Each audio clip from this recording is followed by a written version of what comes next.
Lang pala ako sa kabila dadaan. Kasi madaming bubuyog dun sa kabila. Sinusundan nila ako, tingnan nyo.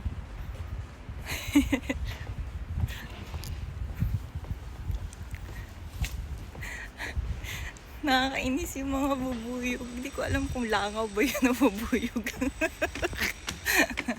Alam ata nila di pa ako naliligo. Charis.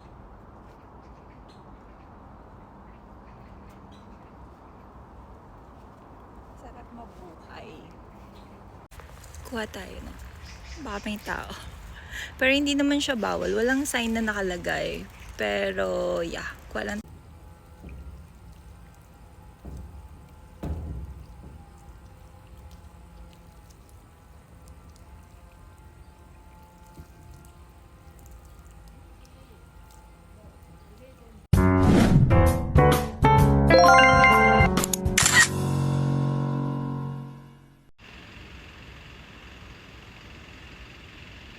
Good morning guys! Time check, it's 8:30 in the morning. So sobrang init na ngayon. Summer na ngayon dito sa South Korea. And samahan niyo ako maglakad. Pupuntahan ko yung park na lagi kong pinapasyalan before. That was 2 years ago. 1 year ago, I think. For some reason, hindi ko na siya napuntahan kasi na busy. And lagi ako sa gym. So eto na lang ulit yung parang first time this year na naglakad ako dito sa labas. So yeah, let's go. Ang ganda ng flowers. Para siyang sunflower. Mini sunflowers.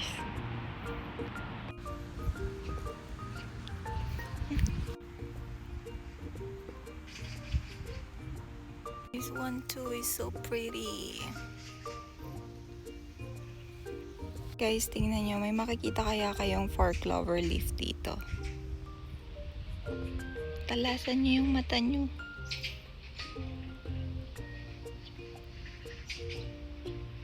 Meron? Feeling ko mali yung nadaanan ko. Dapat pala dun ako dumaan sa kabila. Ayoko na bumalik. Medyo malayo na yung nalakad ko. Meron kasing dalawang way. I guess, papunta dun sa parang hills. Pero, yeah. Since nandito na lang din tayo, push na natin ito. Hi, dandelion.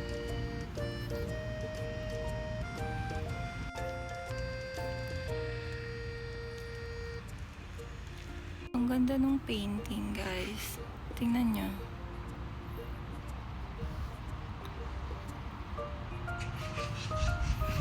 Para siyang drawing ng mga bata, pero ang cute. Tapos may mga pangalan pala siya nakalagay. Kim Gyum. We're here. Ito yung entrance nila. And yan yung plastic house na tanaw sa bahay namin. Hindi ko lang sure kung anong vegetable yung fina-farm nila dyan. Pero from our window, lagi ko siya natatanaw. Especially pag sunset. Kasi mahilig akong manood ng sunset. So tanaw na tanaw ko talaga siya. Guys, tingnan nyo to, para siyang uod. This, look at this.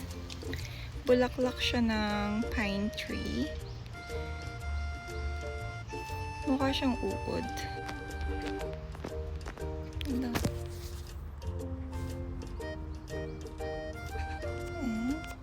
Naku-curious ako kung ano yung tanim nila dito. Kung ano yung tanim nila dito sa sa vinyl house na to or sa plastic house na to. Pero hindi kasi kita eh.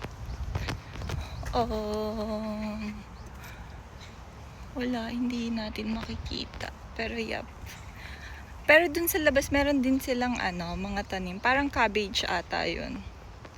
Andito na tayo. Here. Maganda dito pag spring. Kasi madaming flowers. Pero since summer ngayon, ayan, kaka-bloom lang ng mga plants. So, wala masyadong what do you call that? Makikita kundi damo. Tsaka halaman. Ay, wow! Ano kayang hayop? Ay, hayop. What kinds of bird is that? It looks so nice. Ayun guys, look at that bird. Nakikita nyo ba ang nakikita ko? Ang ganda niya.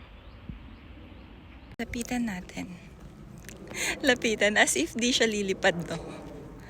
But let's see. Nawala.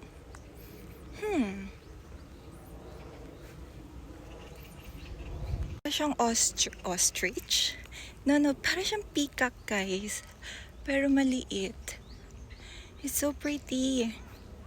Wow! Ayun. You see that? It's so beautiful. Nakikita niyo ba? Look.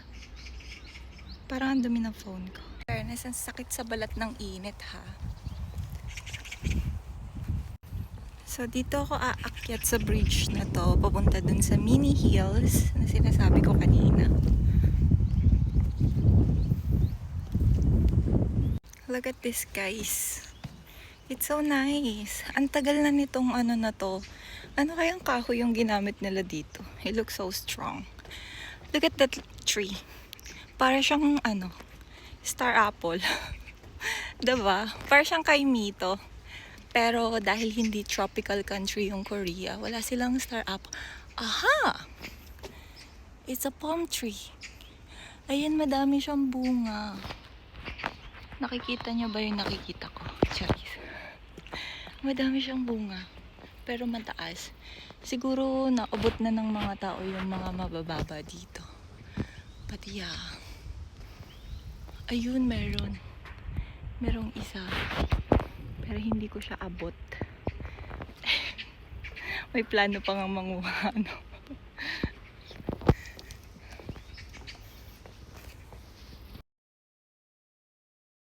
Ang ganda nung mga huni ng ibon.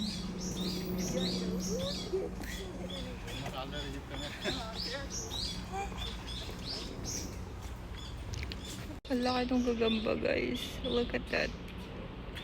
Oh. Pero ang ganda dito. Diba? Ang daming puno.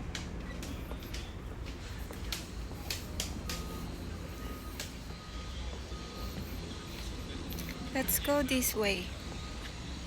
Babalikan ko yun mamaya. Dalawang way eh. Pero parang hindi pa nakapunta dito. Tingnan natin kung saan siya papunta.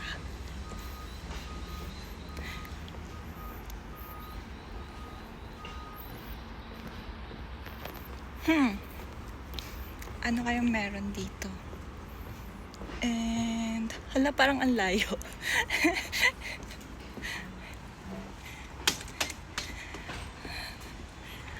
Dati wala pa tong ano na to, parang extension. Oh, palabas na ata siya. Ginagawa pa lang. It's under construction. Yep. Papunta siya doon, tas iikot ulit. Oh, that's nice. Yeah, balik na tayo. Madami pa ng tao dito. Akala ko walang napunta dito.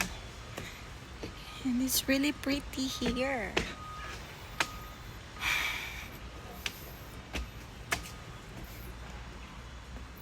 Parang malayo na to masyado.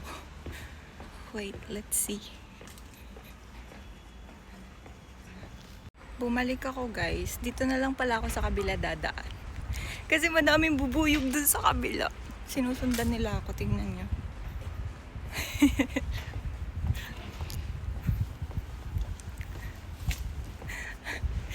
Nakakainis yung mga bubuyog. Hindi ko alam kung langaw ba yun na bubuyog.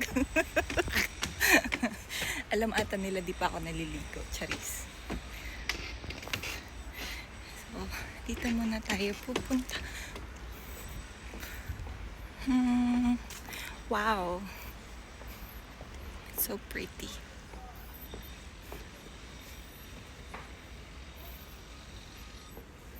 What is that sound? Ay! Ala. Nagulat naman ako doon. Ibon siya. Akala ko ahas.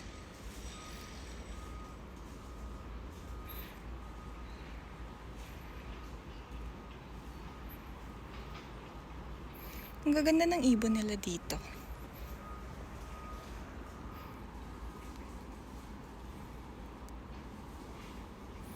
Ha, ayun yung ibon na nakita ko kanina.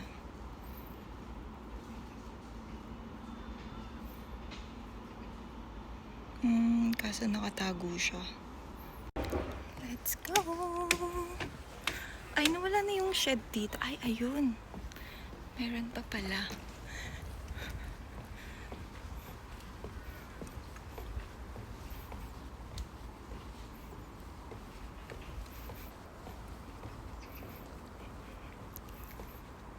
Yan. Pero may mga nakatambay siya dito. Mga ajumay and halmonay.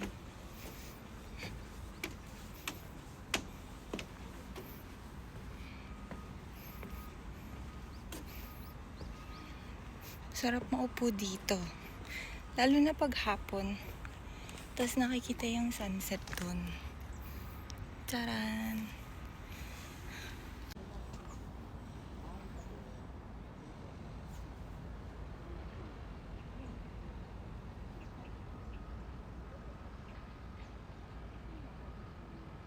Ngayon, pabalik na tayo. Kasi masyado nang mainit. Pero magpipicture-picture muna ako dito. Next time, isasama ko yung kids. Masarap mamasyal dito. Tapos wala kang dalang phone. Parang aanahin mo lang yung yung hangin. Enjoy mo lang. Ang ganda dito, guys. Look. Para siyang healing area. Kung gusto mo mag-emote, tapos kausap mo yung mga halaman, yung mga puno, ganyan, upo ka lang dito. Pakita ko nga sa inyo. Tingnan nyo. Tara! Diba? Imot-imot ka dito. Tapos, pag nalaglag yung phone, pwede mo pa. Mahuhulog siya sa bangin. Tapos magsasunbathing ka dito.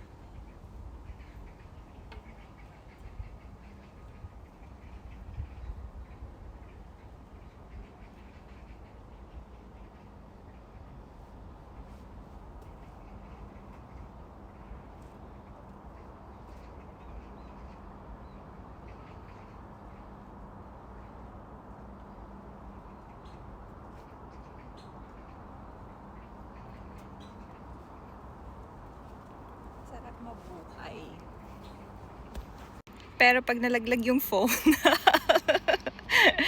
dyan talaga siya babagsak. Pero I think makukuha ko naman siya. Makukuha ko siya pero di na ako makakaakyat. Diba?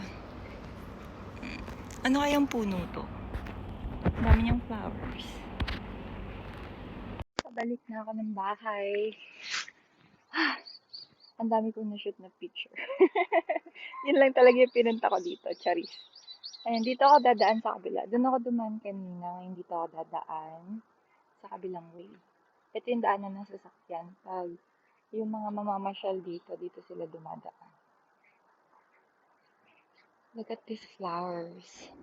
Nakalimutan ko yung pangalan niya, guys. Comment nyo nga sa baba. Ano ang pangalan ng flowers na to? I think meron dito sa Pinas. Nadami din. Lalo na sa school. Right? Hiningal ako. Guys, tingnan nyo yan. Ano kayong flowers yan? Hindi ako makababa eh. Medyo malayo na ako doon sa may entrance. Pero ang ganda, nilagyan nila ng ng fence. Ang ganda ng colors. Meron siyang purple, pink, red. Eto mas maganda. Anong tawag sa flowers na to? Ito yung Handrea ba? Handrea? Handrea? Diba ang ganda ng color niya? Oh, wow. Guys, tingnan nyo. May nakita ako ditong wild strawberries. Oh my God. Here. Taran. Kuha tayo no. Baka may tao. Pero hindi naman siya bawal. Walang sign na nakalagay. Pero, yeah. Kuha lang tayo ng konti. Here. Tama ba? Wild strawberry ba to? Ay! Pala ka nalaglag. Oh my God. There's another one. Guess what I'm going to do, guys? Maglalakad tayong nakapaa. Para siyang healing healing area. So you can put your shoes here. And also may water. And then, maglalakad tayo ng nakapaa dito para mas ma-enjoy natin yung nature.